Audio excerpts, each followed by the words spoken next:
por se sentir só, não por necessitar de alguém para conversar, mas simplesmente pelo desejo de sua eterna vontade, criar tudo o que existe. Do nada, ele criou a terra, o universo, e criou o homem, e nos colocou em um lugar maravilhoso, que nós chamamos de paraíso, que nós chamamos de Éden. E o homem tinha simplesmente que cuidar daquele jardim. Adão, como nosso representante federal, Adão representava toda a humanidade. Ele tinha que não somente ser obediente ao Senhor, e se ele assim o fizesse, nós estaríamos usufruindo desse Éden, desse jardim maravilhoso, desse paraíso. Mas Adão não foi fiel até o fim. O primeiro Adão não conseguiu cumprir com essa fidelidade para com Deus, e ele peca, e ele erra. E o fato de Adão pecar, dele errar, dele desobedecer a Deus juntamente com Eva, trouxe consequências para nós, consequências para a humanidade, que nós herdamos dele, que fazem grande diferença entre o estado original e o nosso estado decaído agora. Quando Deus criou Adão, ele era perfeito, como toda a criação era perfeita, e ele usufruía de vida eterna, irmãos, vida eterna. Se eu perguntasse a vocês, Deus criou Adão para viver eternamente, qual a resposta que vocês dão? Deus criou Adão para viver eternamente? Então Deus errou, irmãos, porque Adão não viveu eternamente. Então, como Deus não errou, a resposta está errada. Vamos ajeitar a resposta. Amém? Veja, se Deus criou Adão para viver eternamente, Adão teria que estar vivo até hoje. Mas ele não está, porque ele pecou. Então Deus criou Adão para viver eternamente enquanto ele fosse obediente. A resposta é correta, é essa. Enquanto Adão fosse obediente, o sofrimento, a morte que adentrou na vida do homem por causa do pecado não teria nos atingido e não nos causaria efeito, e nós não conheceríamos o que é morrer, o que é padecer, o que é sofrer. E sofrer é algo que nós não queremos, não é? Ninguém aqui é crente masoquista, manda mais sofrimento, Jesus manda mais sofrimento, eu quero sofrer. Não, ninguém faz isso. Muito pelo contrário. O homem, ele quer, até por instinto de sobrevivência, não sofrer. Mas o sofrimento é algo que faz parte da vida. Não existe nenhum ser humano que não sofra, seja ele de que raça for, o seu grau de intelectualidade, escolaridade, país que more, seja pobre, seja rico, todo ser humano sofre em algum momento da sua vida. Até porque terra não é céu, e céu é lugar onde não há sofrimento, não há luto, não há choro, não há dor. Mas enquanto estivermos aqui, isso faz parte da nossa vida. E Deus tem algo com o sofrimento. Nós já aprendemos isso, já falamos disso várias vezes, que Deus tem algo com o sofrimento. É uma ferramenta em suas mãos. Mas é difícil, não é, entender como o sofrimento pode trazer algum benefício para alguém. É difícil de compreender como o sofrimento pode trazer algum benefício na vida de alguma pessoa. Nós sabemos que o sofrimento vindo da parte de Deus, esse sim tem um fim pedagógico, nos ensina alguma coisa. Deus não permite que o homem sofra simplesmente por se colocar em uma situação de Deus poderoso e querer ver o homem sofrendo. Isso não parte de Deus para nós. Mas em relação ao ser humano, o sofrimento causa algumas coisas interessantes que trazem algum benefício. O sofrimento, ele quebra o nosso orgulho. O sofrimento desfaz a nossa autossuficiência quando nós pensamos que somos alguma coisa. O sofrimento muitas vezes quebra isso, né? Quantos homens muito poderosos não morreram de enfermidades que não têm cura, e ali a sua autossuficiência é quebrada, é desfeita. O sofrimento também nos torna dependentes de Deus e nos humilha diante dele, mostrando a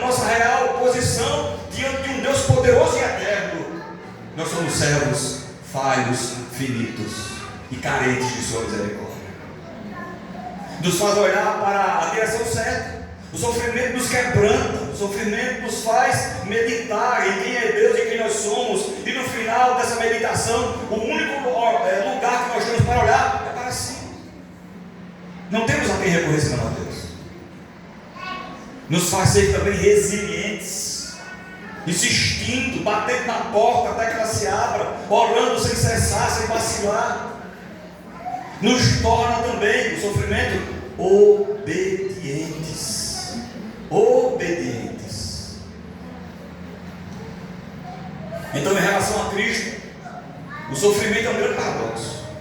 Entendemos que, enquanto a nós, com a nossa natureza decaída, Deus tem um propósito nesse sofrimento e vai produzir em nós um fim proveitoso, como eu acabei de citar. Mas em relação a Cristo, é um grande paradoxo, irmãos. O Rei dos Reis deveria reinar. O dono de tudo deveria possuir o que é seu por direito. O dominador deveria dominar tudo e todos. Todos deveriam ser submissos a Ele e não o contrário. Deveríamos servi-lo e não sermos servidos por Ele. Veja que Deus nos confunde ao enviar o que de melhor havia no céu para nos salvar dos nossos próprios pecados. Ele envia Jesus Cristo, que usufruía da sua companhia, de glória, de realeza, de poder, de majestade, reinava com Deus. Mas esse Deus se faz carne e habita entre nós.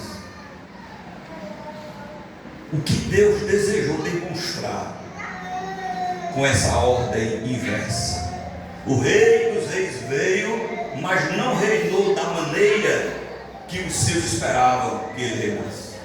Não dominou como se esperava que ele dominasse. Não sobrepujou os inimigos de Israel como os judeus esperavam que fizesse. Por que Deus fez isso? Deus retira toda a lógica do Evangelho para esvaziar o homem de qualquer possibilidade de salvação por seus próprios méritos. Ele nos indica, não é? Nos demonstra a nossa total dependência dEle, para estarmos com Ele, para vivermos com Ele na eternidade. Não depende de nós, nenhum esforço nosso. Todo esforço foi feito, todo o preço foi pago na cruz do Calvário. Foi por causa disso, do sacrifício vicário de Cristo, substitutivo, que eu e você hoje podemos orar e o Senhor ouvir. Podemos orar e Deus responder. Podemos orar na certeza de que um dia estaremos com Ele. Então eu vou ler um texto que fala sobre esse sofrimento na pessoa de Cristo, o seu sofrimento vicário do servo do Senhor. Isaías capítulo 52, verso do 13 ao 15 diz assim: eis que o meu servo procederá com prudência, será exaltado e elevado, e será muito sublime. Como passaram muitos à vista dele, pois o seu aspecto estava muito desfigurado, mais do que de outro qualquer, e a sua aparência mais do que dos outros filhos dos homens. Assim causará admiração às nações, e os reis fecharam a sua boca por causa dele. Porque aquilo que não lhes foi anunciado verão, e aquilo que não ouvirão entenderão.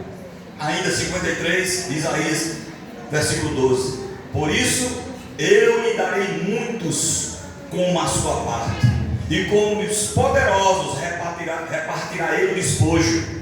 Porquanto derramou a sua alma na morte, foi contado com os transgressores, contudo levou sobre si o pecado de muitos, e pelos transgressores intercedeu. E tem outro texto, vamos ler mais na frente. Então vamos entender um pouquinho do livro de Isaías, que foi o texto que nós acabamos de ler. O profeta Isaías é considerado o mais messiânico dos profetas do Antigo Testamento, pois anunciou com grande clareza a vinda, a obra, o sofrimento e a glória do Messias prometido. Cerca de 760 a 680 anos antes, Isaías foi preciso na sua descrição acerca de Cristo. Ele escreve isso durante o período de crise espiritual, política e moral em Judá, de grande crise. Então, em meio ao juízo iminente, Isaías proclamou esperança futura por meio do Messias prometido. Então, em Isaías, nós vemos Jesus quando ele anuncia como o Messias como rei prometido. Então, Isaías anuncia um rei justo, descendente de Davi, quando ele diz: porque um menino nos nasceu, um filho se nos deu, o governo está sobre os seus ombros, e assim por diante. Esse Messias governaria com justiça eterna, cumprindo a aliança davídica. Em segundo lugar, o Messias como Emanuel, Deus conosco. Eis que a virgem conceberá e dará à luz a um filho, e lhe chamará Emanuel.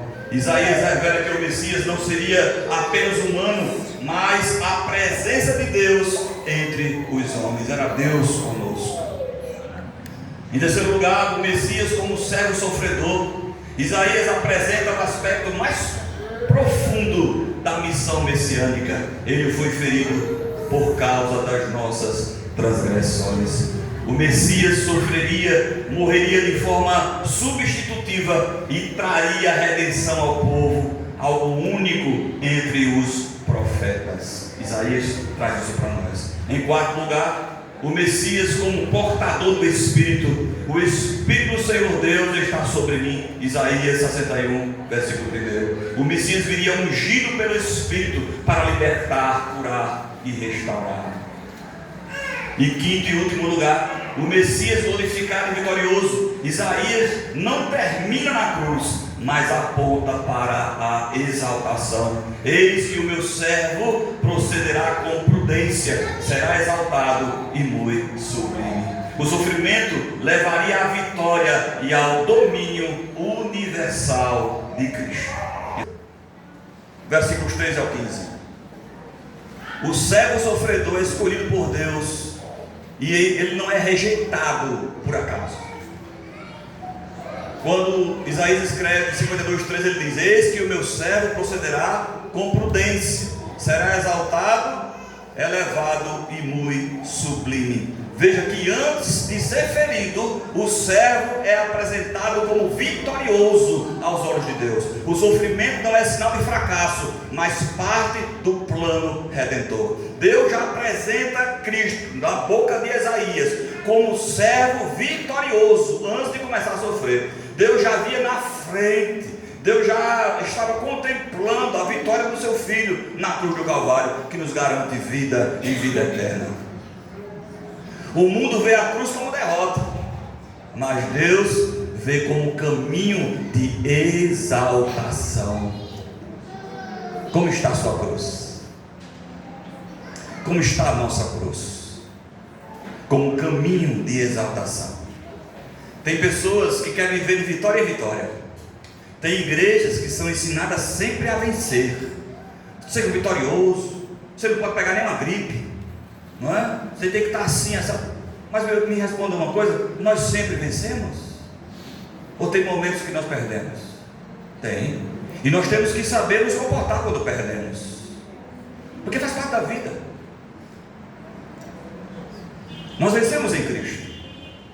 Então a cruz não é derrota, mas um caminho que aponta para a exaltação. Um dia o nosso sofrimento por Cristo, um dia o sofrimento dos evangelistas, dos missionários que passaram por esta vida e a entregaram e desgastaram essa vida aí pela pregação do Evangelho, receberão das mãos do Senhor a coroa da vitória, a coroa da vida, os seus galardões, tudo aquilo que está prometido para eles e para nós. Então vale a pena lutar, vale a pena se esforçar, vale a pena olhar para a cruz e nos enchermos de esperança, não de sofrimento nem de pena, pois imaginamos a cruz vazia, porque o nosso Cristo venceu a morte, Ele ressuscitou ao terceiro dia, Ele está sentado à direita de Deus Pai Todo-Poderoso, de onde há de vir a julgar vivos e mortos. Nós cremos no Espírito Santo. Nós cremos que não estamos órfãos, que não estamos sós, mas somos guiados por Deus, protegidos e capacitados por Ele. Então enchamos o nosso peito de ar para exaltarmos ao Deus que tudo pode, que enxergou em nós alguma coisa que nós mesmos não vemos, mas Ele viu e nos chamou e conta conosco na continuidade, não é, do que Cristo fez no seu ministério. O servo não sofre por um erro próprio, mas por obediência consciente. Jesus não sofreu porque errou, mas porque foi obediente até a morte, e morte de cruz. Calvino disse: Cristo não foi arrastado à morte por necessidade, mas apresentou-se voluntariamente para obedecer ao Pai e salvar aos homens. Tinha propósito. Deus não faz nada sem propósito. Você está aqui hoje, é propósito de Deus. Eu estar aqui hoje, é propósito de Deus. Estamos respirando hoje, é propósito de Deus. Nada acontece por acaso. Para crente não existe sorte. A nossa sorte tem nome. O nome dela é Jesus.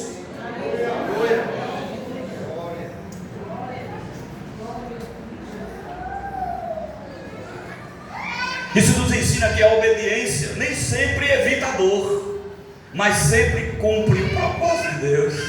Obedecer nem sempre evita a dor. Dá para imaginar essa frase na mente? A obediência nem sempre evita a dor, mas sempre cumpre o propósito de Deus.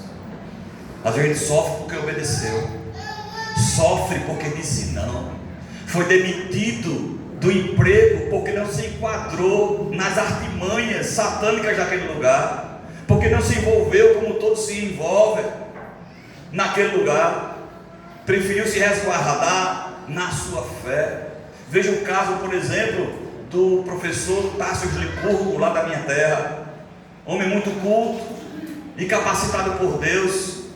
Estão levantando um motim contra ele na faculdade. Ele é coordenador do curso de artes da Faculdade Federal lá da Universidade Federal do Rio Grande do Norte, da UFRN, e estão devastando a vida dele, porque ele pronuncia, ele proclama, ele defende, ele é um arauto do reino do Senhor, proclamando o Evangelho e dizendo que Jesus Cristo é Rei, sofrendo por ser obediente. Nós estamos sofrendo por sermos obedientes? Nós estamos fugindo da aparência do mal por sermos obedientes? Fugindo, eu sou obediente ao Senhor, eu vou fugir da aparência do mal. Eu não vou me envolver com isso, eu não vou me envolver com aquilo. Eu sou diferente, eu sou luz, eu sou sal. Nós não nos misturamos no sentido de compartilhar, de sentar na mesa dos escarnecedores. Deus chamou para si um povo para chamar de seu. Os planos de Deus quase sempre são incompreensíveis por causa das adversidades do caminho, por causa dos espinhos do caminho, por causa das bofetadas do caminho, mas sempre produzem algum benefício. Hoje eu não entendo porque eu estou sofrendo aqui, mas mais na frente aquele sofrimento vai fazer todo sentido na minha mente. Foi Deus me conduzindo, foi Deus dizendo não para mim, foi Deus me poupando, foi Deus me capacitando, foi Deus me amando, dizendo não quando eu queria um sim. Muitas vezes Deus diz não para nós, como nós dizemos não para nossos filhos pequenos. Às vezes Deus diz grandes verdades para nós, verdades que nós não queremos ouvir, do mesmo modo que nós falamos as verdades para nossos filhos, e eles não querem ouvir.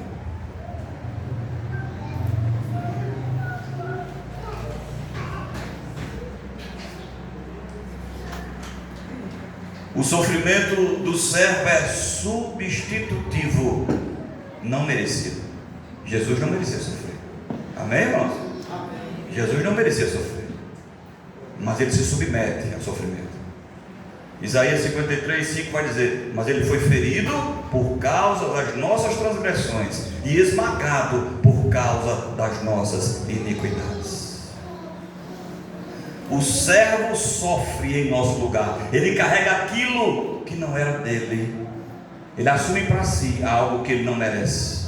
Ele toma de nós. Ele faz uma troca injusta, como eu já falei tantas vezes aqui. Ele derrama sobre nós a sua justiça e toma sobre si a nossa culpa e vai à cruz, porque só Ele poderia fazer isso. Isso revela que a obediência verdadeira muitas vezes exige renúncia pessoal pelo bem dos outros. Renúncia pessoal pelo bem dos outros. Martinho Lutero afirmou: todos os profetas viram Cristo, mas Isaías o viu sofrer. Que coisa! Só Isaías viu o sofrimento que Cristo ia passar. E nós muitas vezes não queremos passar por algum tipo de sofrimento por causa de Cristo. Em entrevistas de emprego que eu já passei quando trabalhava secularmente, me perguntavam: você é crente? E talvez alguém, para ter uma chance de emprego, para poder trazer o pão para dentro de casa, diga: não sou, para ver se tem uma chance naquele lugar. Quando me perguntaram sobre isso, eu disse: sou crente. Mas é radical? Eu digo: o que é que a senhora entende por radical? E aquela mesma pessoa que perguntava se era um crente radical, eu já trabalhando, pedia meus conselhos, chorando em uma mesa de café da manhã,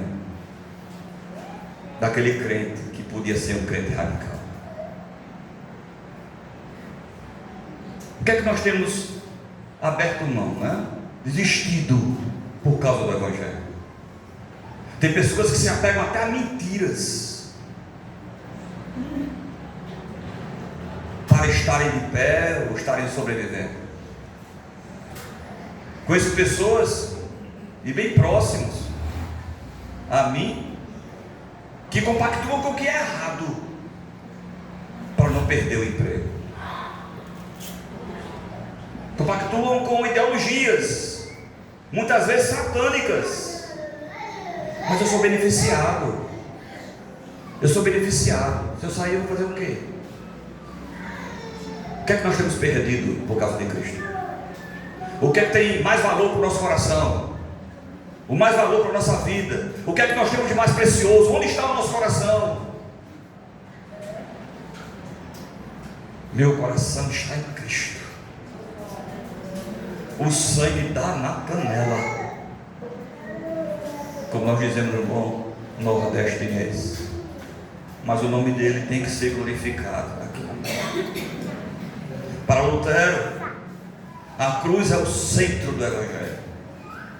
Não há glória cristã sem sofrimento, nem salvação sem substituição.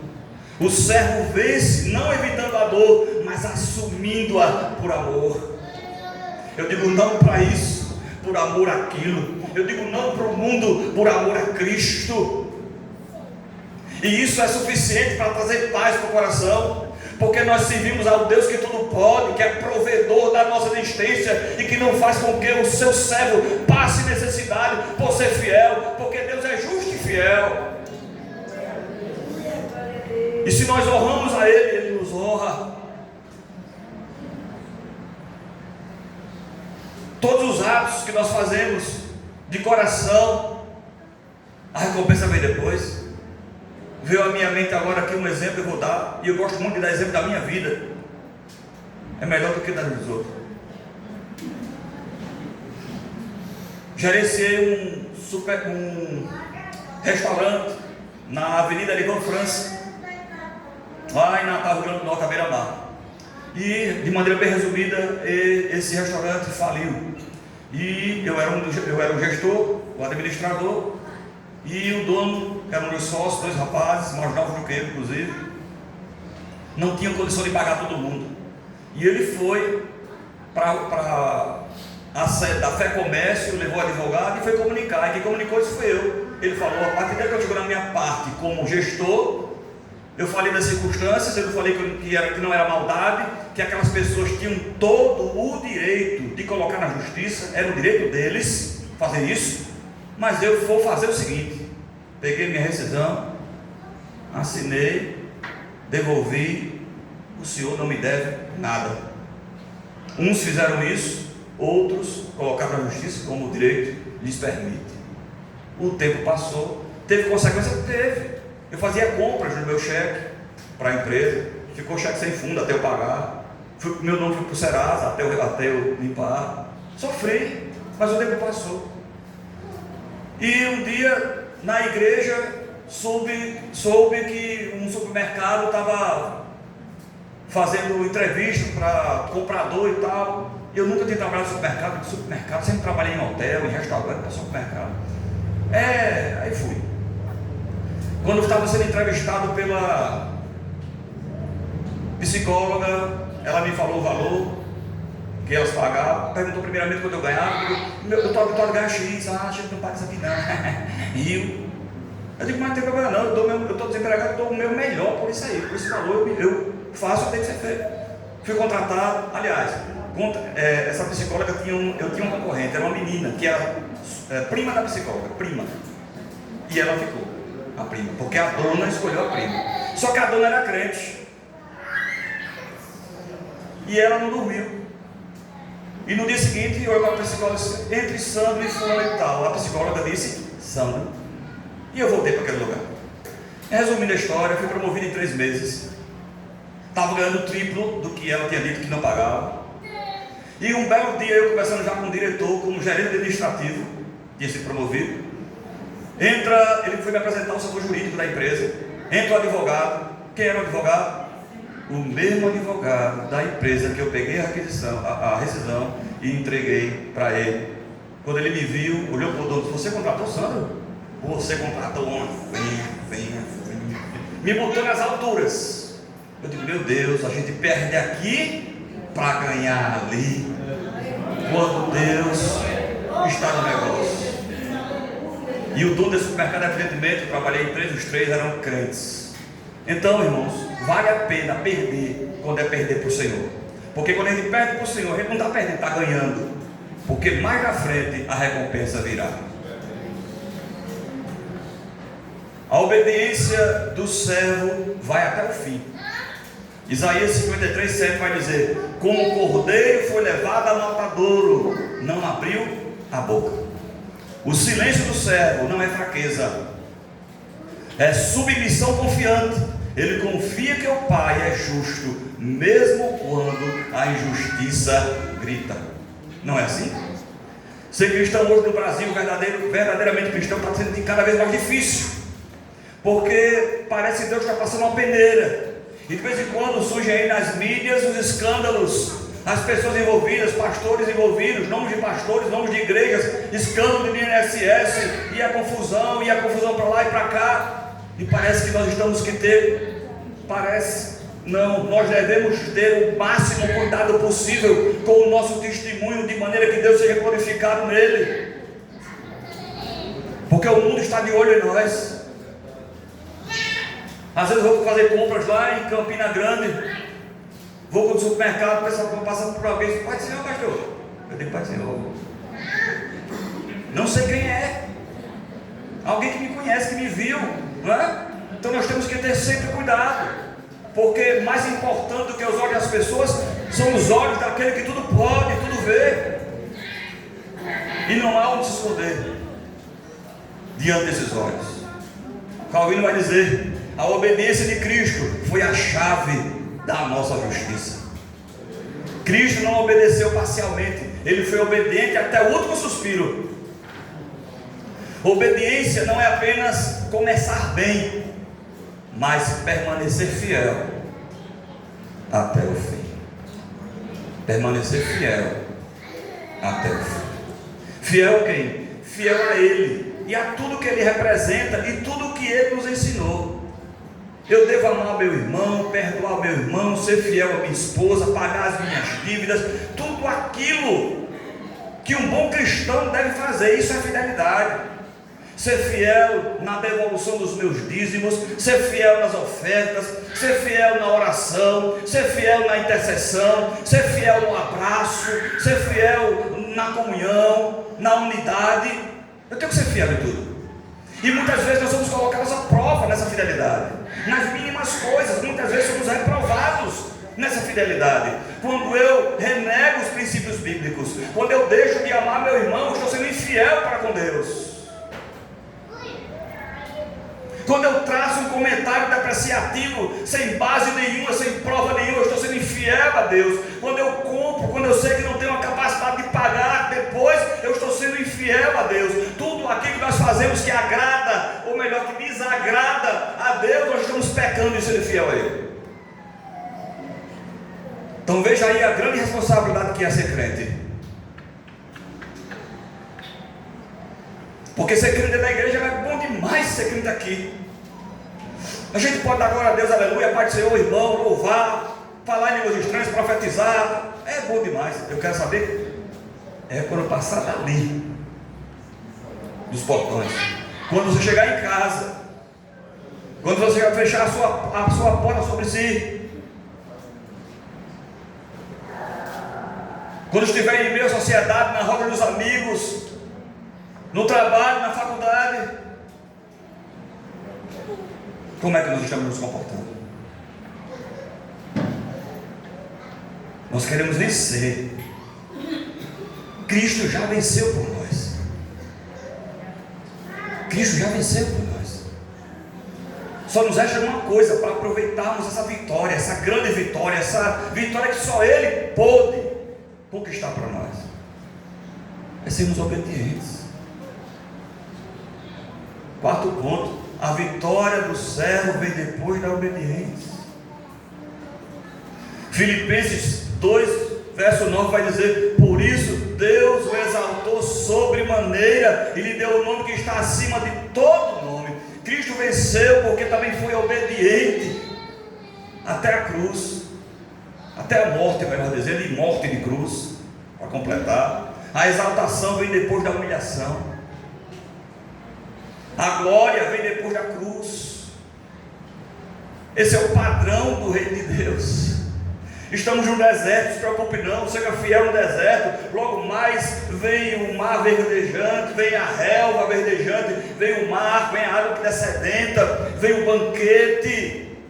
E não se preocupe não, se você for fiel, você não vai padecer no deserto. Deserto não foi para fazer crente morrer, foi para aperfeiçoar crente. Então não tema as lutas, confie, seja obediente, se apegue com o Senhor, está bem pertinho. Tem um irmão nosso em Cristo Jesus que ele fala: pastor, está bem pertinho. Eu creio, esse deserto vai passar, nós vamos entoar um cântico novo, nós vamos enaltecer o Deus que nos viu, que nos enxergou, nos acolheu, nos abraçou, que proveu a nossa existência, que cuidou de nós, e tem cuidado e irá cuidar.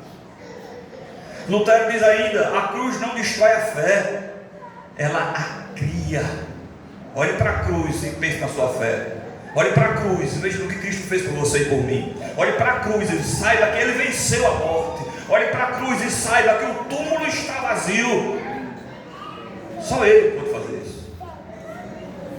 O servo vence porque não desistiu de obedecer, mesmo quando tudo parecia perdido. E agora? Você já chegou nessa fase de e agora, uma vez? Deixa eu dizer uma dos e agora que eu já tive. Eu já tive muitos e agora, depois de crente. Inventei de botar uma empresa. Sempre tive gosto de administração. Botei uma empresa, trabalhava no supermercado, esse primeiro que eu trabalhei. Botei a empresa e foi indo, só que deu o passo maior do que a perna. Aluguei um ponto, aí eu tinha que, Jó ficava tomando conta do ponto, né, vendia material de limpeza, e eu ficava distribuindo, vendendo lá, aquela correria toda. O tempo foi passando, não deu certo, o ponto era ruim, essas coisas. Veio crise econômica, não tinha crédito em banco, e as coisas começaram a se desfazer. Entreguei o ponto, refinanciei meu carro, que era quitar. E um belo dia de manhã, alguém bate na minha porta. Quando eu olho, quem era? Oficial de justiça. Vim buscar o seu carro. Aí eu fiz. O marido estudava no IFRN, próximo de casa. Eu disse, eu ia deixar minha filha. Eu deixo para o senhor. Obrigado, o marido já foi, é jovem, deu um real seguro. Como é que tu faz? Tu deixa um estranho levar tua filha para a escola. Eu estava tão desorientado. Aí fiz um acordo com o banco, fiz um acordo de entrega, tem um nome de cidade judicialmente falando, e entreguei o bem, né, para negociar. Isso, na busca e apreensão você pode entregar, né? Aí eu entreguei lá o caso do documento, ficou tudo bonitinho. Aí eu digo, Jesus, e agora? Daqui a pouco parou tudo. A casa que eu tinha era financiada pelo banco. Eu digo, não tenho mais condição de pagar. O banco veio e levou a casa. Eu só estava com a roupa, a mulher e o menino. E aí, irmãos? E pastoreando.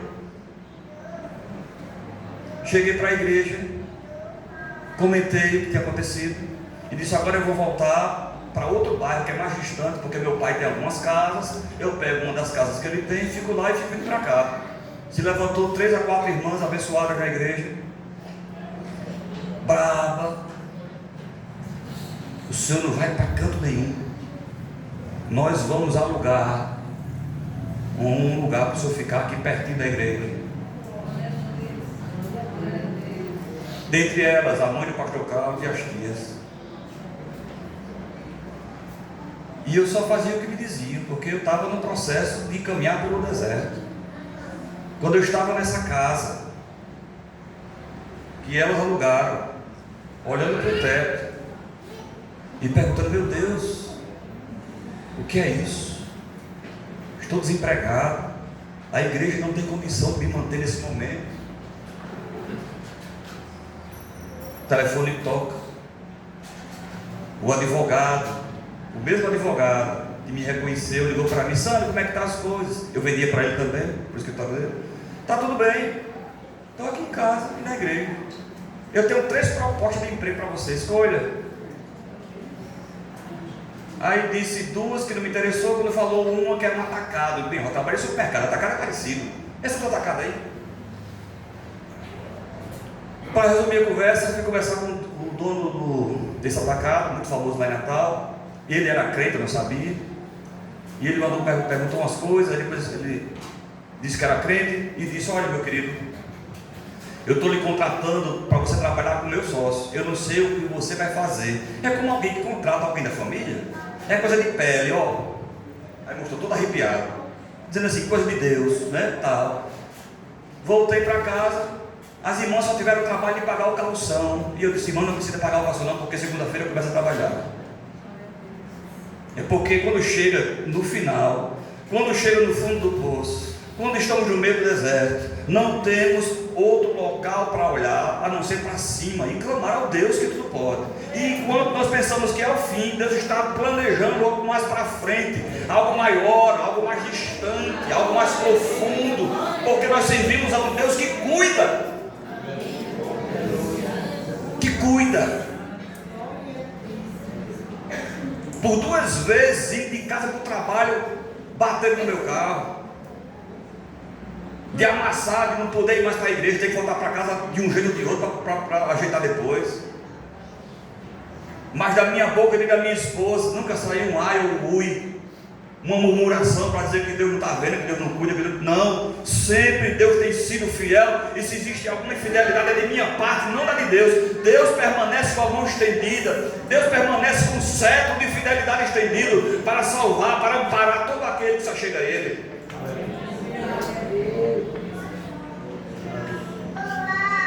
Deus transforma a obediência dolorosa em vida eterna, em vitória eterna. Concluindo, irmãos, muitos querem a coroa, mas rejeitam a cruz. Querem a glória, mas não a obediência. Querem a vitória sem submissão. Cristo nos chama a segui-lo pelo mesmo caminho que Ele andou. Tende em vós o mesmo sentimento que houve em Cristo Jesus. Paulo disse aos Filipenses, capítulo 2, verso 5. Calvino resume bem isso: não pertencemos a nós mesmos, mas ao Senhor. O crente não se domina mais, nós somos dominados pelo Espírito Santo nesse sentido, não no sentido de domínio próprio, mas as nossas projeções, os nossos sonhos agora estão sobre a mercê do Espírito Santo. É Ele que nos dirige, é Ele quem permite. Então o servo sofredor sofreu voluntariamente, obedeceu perfeitamente e venceu definitivamente, e é nessa vitória que nós confiamos. A cruz não foi o fim da história, foi o caminho da vitória. Quem obedece a Deus, mesmo sofrendo, jamais termina derrotado. Creia nisso. Quem obedece a Deus, mesmo sofrendo, jamais termina derrotado. Deus cuida de nós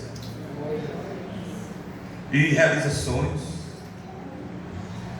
Irmãos, Deus nos convida a uma vida de intimidade com Ele. Diga aí o que você quer. Às vezes a gente está em casa assim, ai, vontade de comer uma jaca. Aí o irmão, pastor, fui ali e pensei no senhor, olha que jaca bonita. Eu digo, oh Deus, obrigado. Ai, me deu vontade de comer um camarãozinho hoje. Pastor, eu comprei uns camarão aqui, o senhor quer? Me dá pergunta. Quero. Deus realiza sonhos.